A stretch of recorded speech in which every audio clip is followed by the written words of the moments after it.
The House of Representatives has approved a White House request to claw back 2 years of previously approved funding for public media. The rescissions package now moves on to the Senate. This move poses a serious threat to local stations and public media as we know it.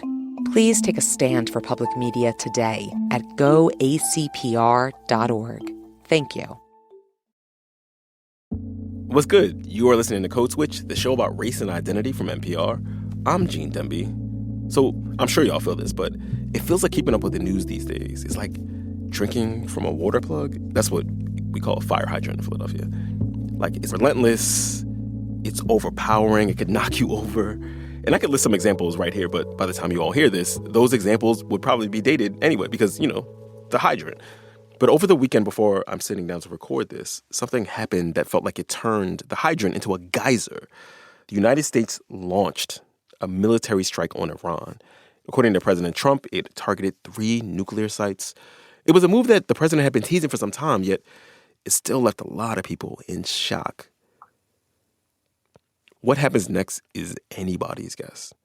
But if history repeats itself, as it tends to, one of the things we can predict is that Iranian identity is going to be caricatured by a lot of people, depicted as something that is flat and homogenous and static and fundamentally at odds with what it means to be an American. When the reality is that Iran, Iranian culture, Iranian people are, It's fair to say that my relationship with Iran is complicated. That voice you just heard belongs to Jason Rezaian. Jason is an American journalist of Iranian descent, and he spent years as the Washington Post bureau chief in Iran. In 2014, he was famously, or infamously, wrongfully detained in Iran's notorious Evin prison for 544 days. 544 days, as it happens, is also the name of the book he wrote about that entire ordeal. I actually interviewed him along with my former co-host, Shireen Marisol Meraji, back in January of 2020. If you can think back to that time, Iran had been the subject of the first Trump administration's ire already. Like, back then, the U.S. military had just killed Qassem Soleimani, who was a military commander in Iran. And to much controversy, Donald Trump also threatened to attack cultural sites in the country, which, it should be noted, that targeting cultural heritage can constitute an international war crime. And while a lot of stuff has changed since 2020, a lot of our conversation with Jason is still eerily relevant to today. So on this show, we're going to replay that conversation with Jason Rezaian. And some of the references you hear are going to be dated, of course, but we thought the bigger picture that Jason painted was important to think through again today. So, without further preamble, here's my conversation with Jason Rezaian and Shireen Marisol Meraji. Jason Rezaian did some traveling to and from Iran in his mid-20s and early 30s. He was born and raised in California's Bay Area, where his Iranian dad sold Persian rugs. In 2008, he took up the family business and opened his own rug shop in San Francisco. That venture crashed because it was 2008, along with the rest of the U.S. economy. Jason was 32, he was single, and he didn't have a job. But on these various trips he'd take to Iran, he'd write stories here and there about Iranian culture and society. So after he lost his business, he decided that's what he was going to do full time. In 2009, on what he calls his Jesus year, Jason packed up his things. Yes, it was out of attraction that I finally, after years of brushing up against it and later longer drawn-out encounters, moved in with Iran. But this wasn't an unconditional thing. It was definitely not meant to be. I had to put in a lot of effort to make it work. Iran was the slightly less polished, funnier sister with real depth who never dated much in school.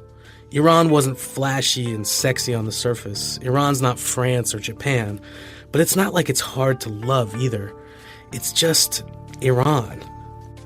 And for a time, Jason was thriving there. He landed a gig as the Washington Post's Tehran bureau chief. He married a successful Iranian journalist named Yeganeh. He calls her Yegi. And Yegi and Jason had a beautiful apartment in a cool part of Tehran, lots of friends. He even played tour guide for Anthony Bourdain. The spell it cast on me was slow to come on, but ultimately very powerful. It can be a hard place. Look at the dry and rocky landscape, or Tehran's pollution, that's capable of incredible tenderness. Some of the softest people you'd ever want to meet. Don't be confused by reports from visitors who have nothing but love and admiration for Iran, though. They only went for a visit and never tried to accomplish anything there. You don't get to know it all at once. It reveals itself in pieces, and that too can be part of an elaborate scheme to win you over. Don't buy it. In the end, Iran will disappoint you if you let it. At least that's what I would tell friends and visitors who seem to be falling too hard. And sometimes I had to tell myself too. It's fair to say that my relationship with Iran is complicated. Decades ago, Brazilian women made a discovery. They could have an abortion without a doctor, thanks to a tiny pill. That pill spawned a global movement, helping millions of women have safe abortions regardless of the law. Hear that story on The Network from NPR's Embedded and Futuro Media, wherever you get your podcasts. On the plus side, you get sponsor-free listening to over 25 NPR podcasts.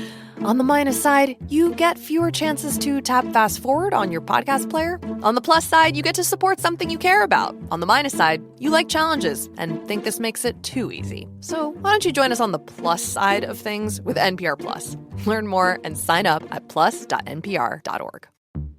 On NPR's Throughline, schoolhouses are less expensive than rebellions. We've been debating the government's role in education since the Civil War. 1/10 of our national debt would have saved us the blood and treasure of the late war. How the Department of Education tried to fix a divided nation. Listen to Throughline wherever you get your podcasts. You know those things you shout at the radio or maybe even at this very NPR podcast? On NPR's Wait, Wait, Don't Tell Me, we actually say those things on the radio and on the podcast. We're rude across all media. We think the news can take it. Listen to NPR's Wait, Wait, Don't Tell Me wherever you get your podcasts.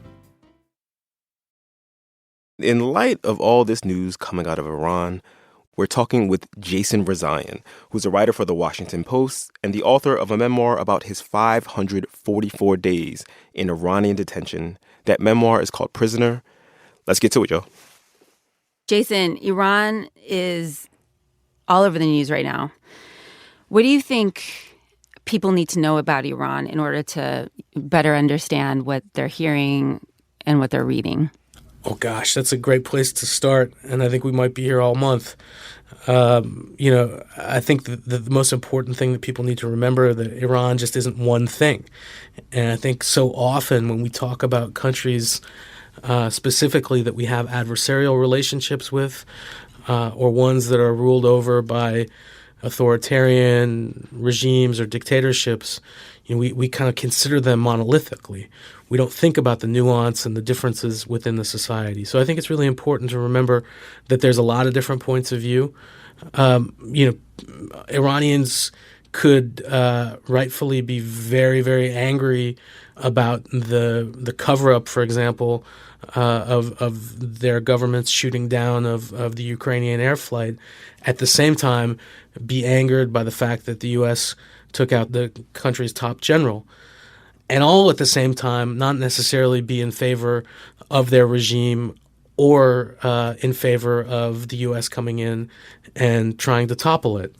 As somebody with a great care and love for that place, and knowing a lot of people who are there right now, it's sort of a treacherous time to be Iranian, especially in Iran. I mean, you're under attack from the biggest power in the world.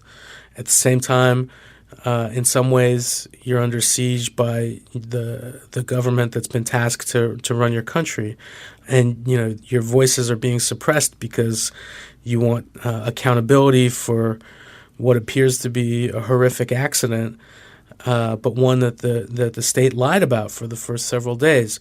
So I think Iranians look around and say, why can't anybody just be honest with us? When the U.S. administration, the U.S. president says that they're doing all these things for us, at the same time, they have a travel ban that blocks us from going to that country and sanctions that make it impossible for us to import life-saving medicine. is anybody on our side? And I think that the answer is, sadly, no. I mean, you just mentioned the government taking responsibility for shooting down that Ukrainian jetliner last week. After that, many Iranians took to the streets to protest the government. So what, if anything, does that protest tell us about the regime's standing right now and the space there is for criticism of the regime? They're dealing with a massive credibility problem. And I think that in previous eras, the U.S. might have been able to exacerbate some of those fissures within the regime and really, be a force to help bring about some change the way, we did during the end of the Cold War. But I don't think that the administration here in Washington right now has that credibility either. So, Iranians find themselves again between a rock and a hard place. And, the regime in Tehran is under extreme pressure. And when that happens, it mets out force against its own people. I had a column about this just over the past couple of days that, the Iranian regime has taken American hostages. And in these moments where their back is up against the wall, they're very careful not to kill Americans, right? As we saw with their response to the killing of Soleimani. At the same time, they're incredibly careless with the lives of their own people. And I think that history will not treat them kindly.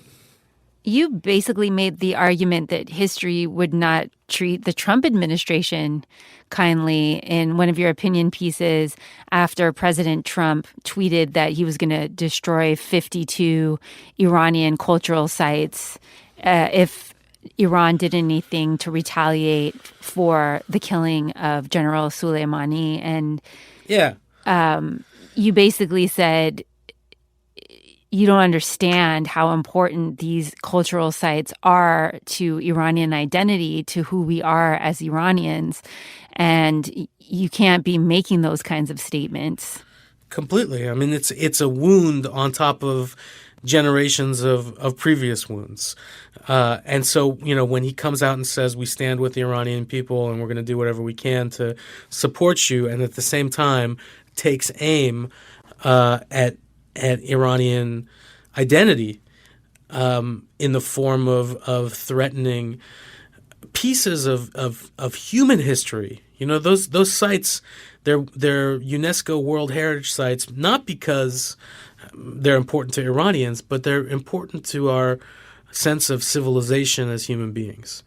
And I think it's that lack of humanity and understanding of humanity and history that is one of these things that we don't necessarily talk about every day when it comes to Trump. But when we look back, we will, I think, understand, hopefully, what an aberration he was in terms of leadership of our country. And I think, it's also an indictment of the political atmosphere of the moment. I mean, none of us were around in the 1950s, but I'm sure that there were plenty of people who thought McCarthyism was cool. Right? And I think we're going to look back at this time and say, holy smokes, what the hell were we thinking? Just for people who don't have any sense of these cultural sites and their significance to world history, can you just give an example of something that is really important to who we are as human beings? So, I think the best example is the architectural lushness of the city of Esfahan, which is a ancient Iranian city in the middle of the country that at one time was an essential stop on the Silk Road, one of the biggest cities in the world, one of the most diverse cities in the world, and home to really spectacular Islamic architecture from the 14 to 1700s. And it's still largely intact. But that's been the foundation for so much of architecture moving forward. People have gone there for the last 300 years extolling the virtues of what they saw there and trying to mimic it, sometimes with some success, but not always. And there are other sites as well that remind us. I mean, Persepolis is one that people think about often, the ruins of a palace of Cyrus the Great dating back 2,500 years. That just goes to show you that this was a civilization that not only existed, but was capable of incredible grandeur and artistic representations of itself. The reliefs and the columns that are still intact tell stories of different countries and the relationships between the king and those countries. These are essential to our notion of who we are as a civilization, and that's why there are people and organizations dedicated to protecting these things, and that's why the destruction of those things is a war crime. You mentioned Esfahan, and my dad very rarely talks about Iran for a lot of reasons. It's really painful for him. But one thing, if he's in a mood where he wants to talk about Iran and growing up in Iran, he always talks about how he regrets not being able to go to Esfahan. And I've always had this dream that one day my dad and I would go to Iran and we'd visit Esfahan so he wouldn't have this regret anymore. And this is something that I had been talking about with my dad on and off since, 2008, actually, because we had this, there was this thought that Obama would make things better. And then in 2009, right after the inauguration, an Iranian American journalist named Roxana Saberi was thrown into Evin. And then a few years later, it was you. And my dad always brings you two up whenever I bring up him and I visiting Iran. And I don't know, it just feels like now more than ever, it just feels like the door is shutting and it may not open back up in my dad's lifetime, at least. And we may not be able to ever visit Iran. Well, I'll tell you, I'm an optimistic person. And, I've seen a lot of weird things and seen things change for the better and the worse really quickly. So I hope that it works out for you because, I'll tell you, one of the greatest memories of my own life is walking in the square of Esfahan. They call it the Reflection of the World Square. It was, for a long time, the largest public square in the world. And I remember visiting there, I guess it would have been 2002, with my dad. And it was late spring, probably 1 a.m. The entire square was empty except for a couple of kids, high school kids in the grass studying for their final exams. They got little low-level lamps on the ground. And I just remember the full moon over that square lighting the whole place up. And my dad's been dead for 9 years now. And when I think about him, I mean, that's one of the memories that just pops into my mind.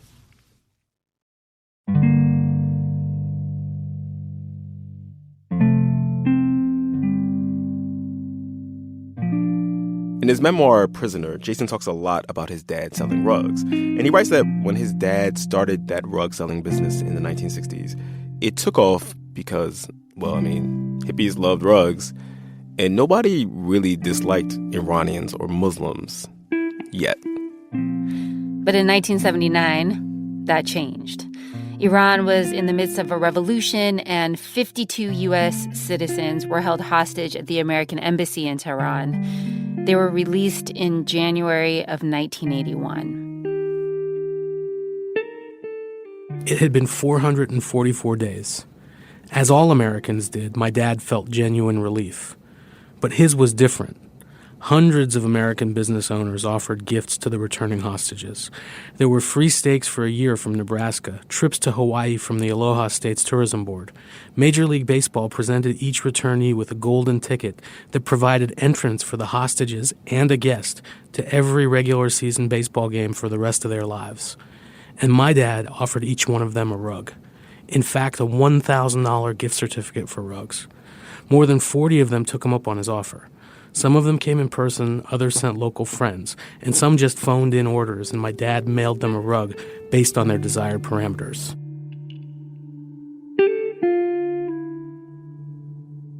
Along with each one of these rugs, he put a certificate in the package that said, "As an Iranian, I apologize for what you've endured, and as an American, I welcome you home."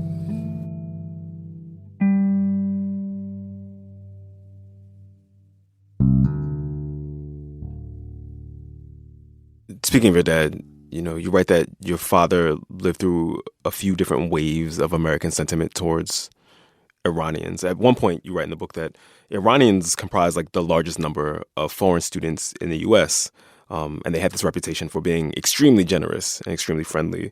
And then obviously that shifted to this idea that Iranians were bellicose. How did your father feel about those shifting tides of American attitudes towards Iranians like himself? I think initially he was surprised and hurt, as many other Iranians living in America at the time felt. He'd been living in the U.S. for 20 years when the hostage crisis happened. He was an established businessman. He was a U.S. citizen. He was a, pillar of the community. And a lot of people stopped communicating with him. People sort of cut ties. And I think for him, it was sort of a wake-up call that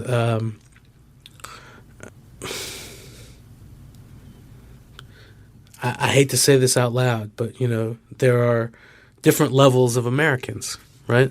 And I think a lot of us who have roots in other cultures, who've experienced moments when our own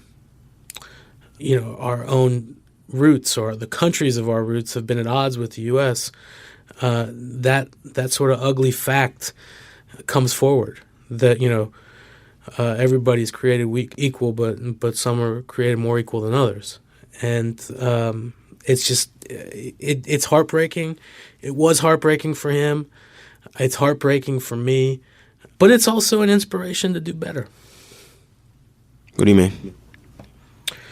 Well, look, we have a Constitution and a Declaration of Independence and a path forward that's pretty clear-cut, right? And that, has evolved over time. But the basic tenets of the rights that we should have available to us hadn't really changed, even though there's always somebody that's going to try and infringe on those rights.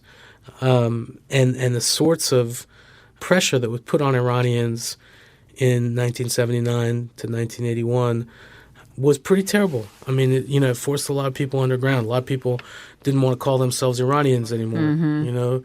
They call themselves Italians or Spanish or Mexican or whatever, right? Mm-hmm. Anything but Iranian, Persian, right? Mediterranean. Mediterranean. Yeah, definitely not Middle Eastern. That's a part of our legacy in this country. And that's why when the travel ban first started being talked about, I was very nervous and concerned. And, I've written about that at length. I continue to report on it as much as I can. People have repeatedly asked me, do you think that this is going to turn into a situation where Iranian Americans are interned the way, Japanese Americans were in the 1940s during World War II? No, I don't think it's going to get there. But we shouldn't even have to be thinking about that, right? It's just a reminder that we are a group of people, whether we're here in the United States or in Iran, that is under attack one way or another.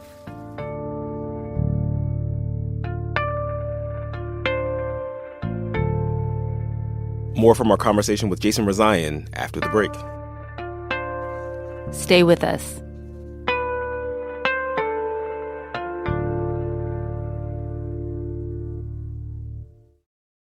Pop Culture Happy Hour, NPR's easy breezy, laid-back pop culture podcast, has brought you the best in culture for the past 15 years. That means we spent the last 15 years talking about what exactly? Bad reality TV, actually good Marvel movies. Actually awful Marvel movies. Reboots, pop music. Prestige dramas. Netflix slop. That's 15 years of buzzy pop culture chit-chat, and here's to many more with you along for the ride. Listen to Pop Culture Happy Hour on the NPR app or wherever you get your podcasts. On NPR's Throughline, school teachers are going to be the ones that rebuild our society in a way that is more cohesive. Basically, where soldiers set down their arms, school teachers need to pick up their books. How the U.S. Department of Education tried to fix a divided nation. Listen to Throughline wherever you get your podcasts. The Nintendo Switch 2 is already the fastest-selling video game console of all time. That's despite the technology behind it lagging years behind its competitors. Without saying it, Nintendo is selling a culture. On The Indicator, we unpack the unusual business strategy that transformed a tiny Japanese toy company into a global multimedia giant. Listen to The Indicator from Planet Money wherever you get your podcasts. Gene. Shireen. Code Switch. As print journalists, our job's difficult, but it's also kind of easy because there's so much to write about. You know, the difficult part is convincing people on the other side of the world that what we're telling you we're seeing in front of our eyes is actually there. When you walk down the street, you see a different side of things. People are proud. The culture is vibrant. People have a lot to say. Jason Rezaian is the Washington Post correspondent for Iran. Yeganeh, his wife, and a fellow journalist, works for the UAE-based newspaper, The National. Jason is Iranian American. Yeganeh is a full Iranian citizen. This is their city, Tehran. The official attitude towards the first time I really saw you, was in the Anthony Bourdain Parts Unknown Iran episode. And you talked about how you both loved and hated Iran in that episode. I remember you saying that, you miss burritos and you miss drinking, although you didn't say drinking. You were just like saying drinking certain things in certain establishments, which I assumed was like beer and alcohol. You were just so charming, and your relationship with Yegi seemed so wonderful and strong, and you seemed so happy in Iran. Have you watched that since you've been back? So, I mean... it aired originally while I was in prison. So the first time I watched it was a few days after my release. And I thought it was fantastic. I still do. And when Tony died, they did a bunch of marathons of Parts Unknown on CNN, and that's an episode that they would play a lot. And, we'd stumble on it from time to time. I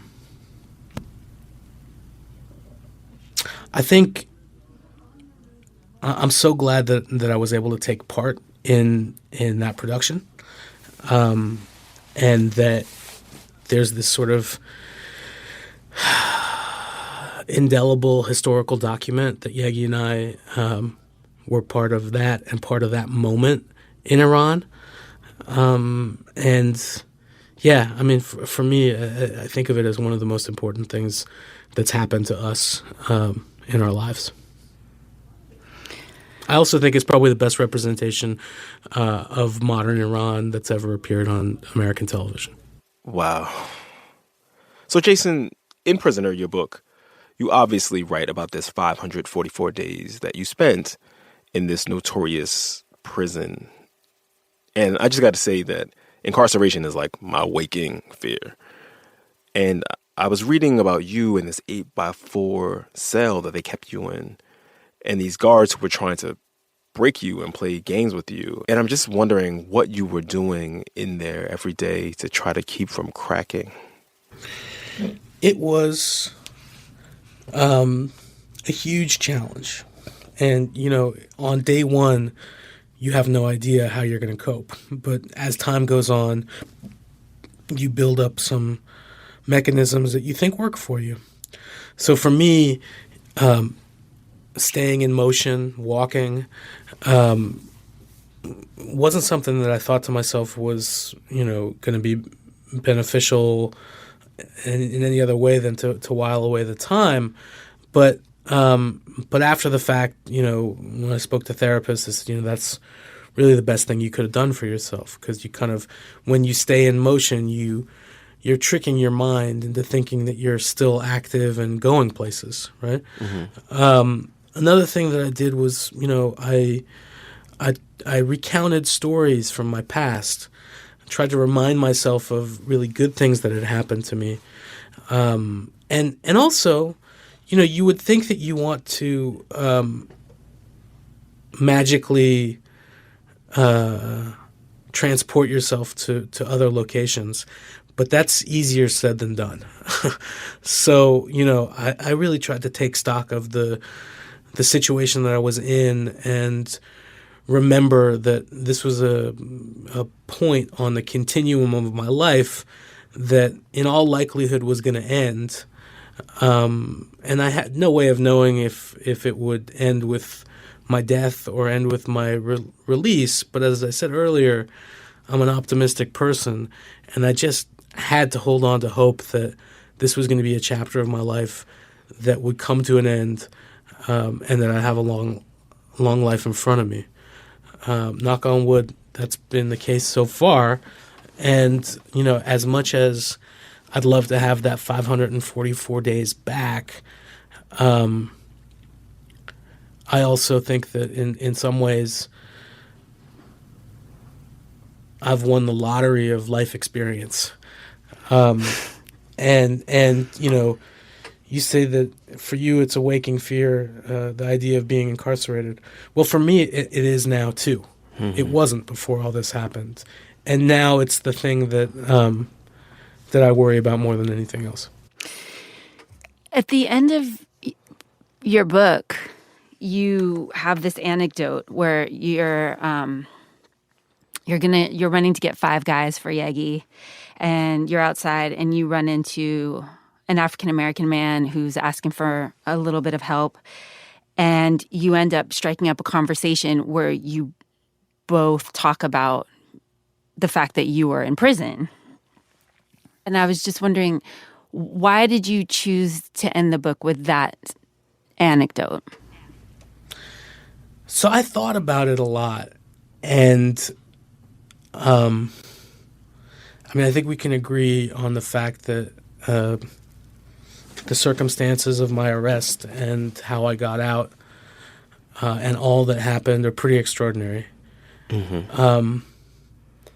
But ultimately, incarceration is something that happens to millions of people in this country.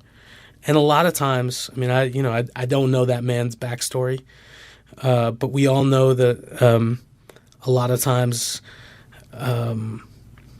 it's a pretty arbitrary situation. And we got people in this country who've been destined to life behind bars for things that, many other people, depending on the color of their skin or their income bracket or the lawyer that they can afford, never even end up in court over. And for me, it was just important to really call out the fact that as horrible as what happened to me was, I'm just one story of so many.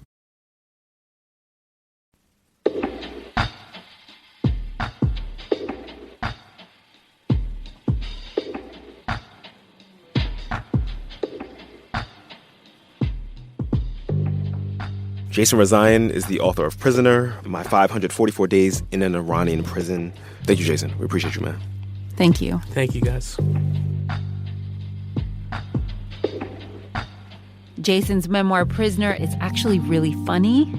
He manages to make you laugh just as much as he makes you cry. My interrogator, because he had like this really breathy voice,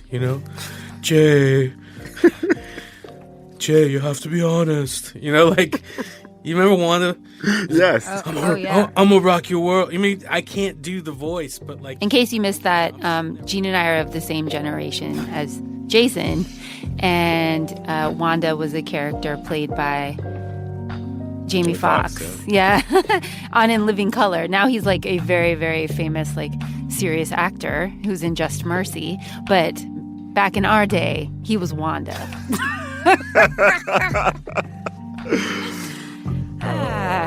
And that's our show. You can follow Shireen at Radio Mirage. That's Radio Mirage. You should know how to spell that. All one word. You can follow me at GEED215. That's... Yeah, I just spelled it. Follow the whole Code Switch team at NPR Code Switch. And of course, you can always email us at codeswitch@npr.org and subscribe to our podcast wherever you get your podcasts. This episode was produced by Leah Donnella. It was edited by Steve Drummond. I'm Shireen Marisol Meraji. And I'm Gene Demby. Be easy, y'all. Peace.